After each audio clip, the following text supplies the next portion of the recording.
Okay, so now that you've learned your lesson, what do you think you can do to change your situation for the better?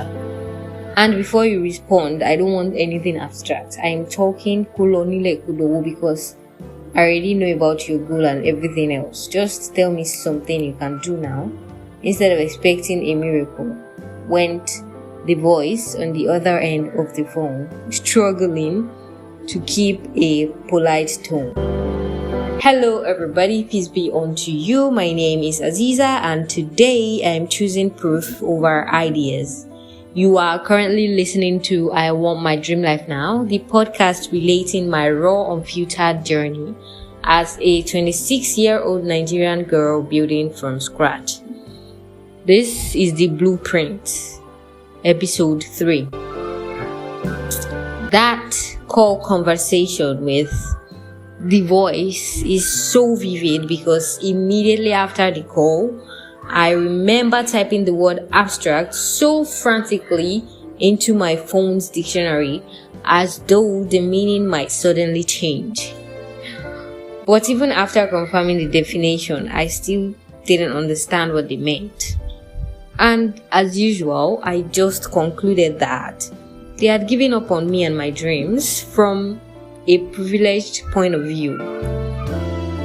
Looking back, if I had been as smart as I wanted to seem the first time I spoke to that voice about the dream, I would have considered that conversation, that very one, as the first move in my blueprint. Because here's what they were trying to say. Dreams cannot be built on ideas alone, as cliche as it sounds. They have to be built on concrete, actionable steps. Some kind of map, a blueprint, literally. And in this context, that's like the definition. A clear plan that transforms the abstract dream into something buildable, something actionable. A practical way of bringing the seemingly unachievable or intangible to reality. And at ground zero, I thought to myself, this would be the perfect time for an actionable plan, something different, a blueprint. So instead of spending half of the day imagining what life would feel like if I could achieve my dreams, I broke them down into milestones and focused on the first few things I could do to propel me towards achieving them. Instead of thinking about what happens midway, I zoned in on what I can name this phase of my journey, the current situation I'm in, and tackled that first because when it's a phase, it will pass, and when it has a name, it is definitely less daunting. Hence, why this is a themed season, the transition, the first milestone. And as for the first few things I could do to get closer to my goals, using this project as a case study, I already used it anyway. So I decided first to focus on scripting just the first episodes instead of worrying about the entire season.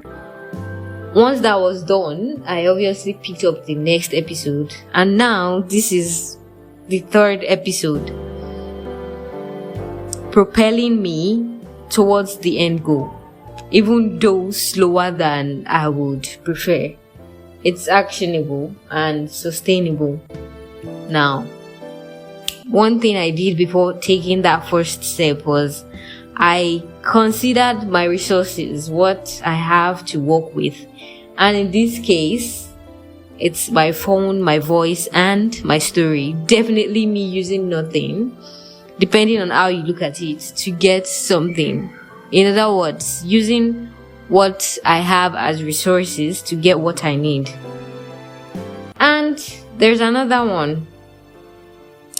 This one is a bit contradictory, even though I personally think that no amount of preparation can fully account for the reality, emotional and psychological, of a setback, I am also of the opinion that anticipating setbacks creates room for contingency plans and adjusting strategies. What that does is obviously reduces the damage and helps us recover more quickly. Earlier on, when I decided on this journey, I anticipated a few setbacks. Knowing myself, distraction and comparison traps were bound to happen along the way. And so I decided on completely removing the applications that are distracting and those that would lead me down the comparison road. I'm talking Netflix, YouTube, Instagram, WhatsApp, X. Think about it, everything. I went away, but there was something nothing prepared me for. Nothing prepared me for the trap outside of those, the sunk cost. I spent way too much time on a dead end. I was trying to write or speak about financial literacy from a place of being broke. The problem wasn't the story, even the structure or the title, but by the time it dawned on me that I was thinking I had already spent too much time and energy on pruning and fine-tuning. Oh God. And when it did dawn on me, I realized the problem was inauthenticity. It was non-resonant, unlike the past discussions. It would have been me operating from a theoretical position or abstract, as opposed to a lived or living or live experience. And in that moment, the cost just didn't matter. It just had to feel true and propelling. Now, doing this has not only moved me closer to the end goal, it has made me more confident and convincing, as opposed to mere daydreaming, textbook backups, or even internet research-based knowledge and reputation. Why wasn't I delusional? You know what I think is crazy about being a living example of a fantastically grandiose person? It is that you buy into BS a lot without realizing it. You buy into your own BS. Not only that, you also most often than not make it the core of your existence. God.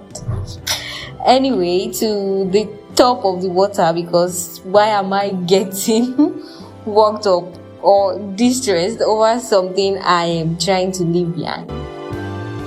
As I was saying, you have more proof or data, and that confidence I spoke of because of a solid foundation of actionable steps. And that's the thing about blueprints. It's proof, always the proof that I'm willing to stop dreaming and start doing, with available resources, achievable milestones, and self-honesty. Dropping inauthentic ideas, no matter how much effort I've already invested in it. One confident step at a time, even when it feels slow. Now, thank you so much for tuning in to the third episode of the I Want My Dream Life Now podcast. And if this has in any way resonated with you, please do not forget to leave a comment, share, like, subscribe, follow, and all that good stuff. Until next time, remember, I have something to say. The power of the blueprint is always in the unglamorous work. So until next time, for real now, peace be unto you. Mwah.